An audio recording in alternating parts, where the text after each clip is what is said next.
Que représente le foyer pour toi? Le foyer, pour moi, qui est le signe astral de la Vierge, c'est la terre. Donc, du coup, je suis très foyer. Pour moi, c'est quelque chose de très rassurant. Et je puise ma force dans mon foyer. J'ai besoin qu'il soit parfait, qu'il y ait la bonne nourriture, que tout soit prêt, que tout le monde mange bien, qu'il soit propre, que tout le monde soit heureux. Le foyer, voilà, le réconfort. Voilà, c'est le côté on est bien ici et on est entre nous et c'est voilà, c'est sa petite famille, son foyer avec sa petite maison, son petit cocon. Pour toi, qu'est-ce que devenir une mère?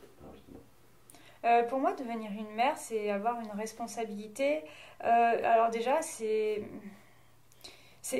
pouvoir être là pour quelqu'un d'autre que pour soi. Il n'y a plus d'imprévu. En tout cas, pas comme avant. On ne peut pas ne rien prévoir, partir et se dire allez, voilà, on le fait, on improvise. Hein. Non, là, il faut tout prévoir, faut tout calculer. Donc, ça fait beaucoup réfléchir.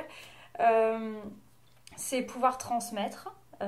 C'est pouvoir faire en sorte de laisser aussi de la liberté à l'enfant, d'être ce qu'il veut être en fait. C'est pas décider pour lui, c'est être là pour être un tuteur, pour le guider, mais pas décider pour lui en fait. Moi, depuis qu'elle a un an, ça a été beaucoup décrié, mais alors tellement. Mais moi, depuis qu'elle a un an, elle choisit ses habits. Nina, tu veux mettre ça ou tu veux mettre ça, elle choisit. Et là, du coup, ça lui donne à 3 ans et demi, bientôt 4. Euh, elle est affirmée, elle sait ce qu'elle veut et elle m'impressionne parce que du coup, même des fois quand moi j'ai une hésitation, ça m'arrive pas souvent, mais quand j'ai une hésitation, je la fais choisir elle. Allez, tu choisis quoi? Et elle sait trancher. Et ça, je pense que c'est très important en fait de savoir trancher parce que quand on sait pas faire des choix et les assumer, c'est voilà. Et bien, elle sait faire ses choix à 3 ans et demi et voilà. Et donc je l'empêche pas d'être elle-même en fait. Voilà, si elle veut se couper les cheveux, on lui coupe les cheveux. Si voilà, elle est une personne à part entière et on l'élève et voilà, et on veut que son bonheur. Parmi tes créations, quelle est ta plus grande fierté?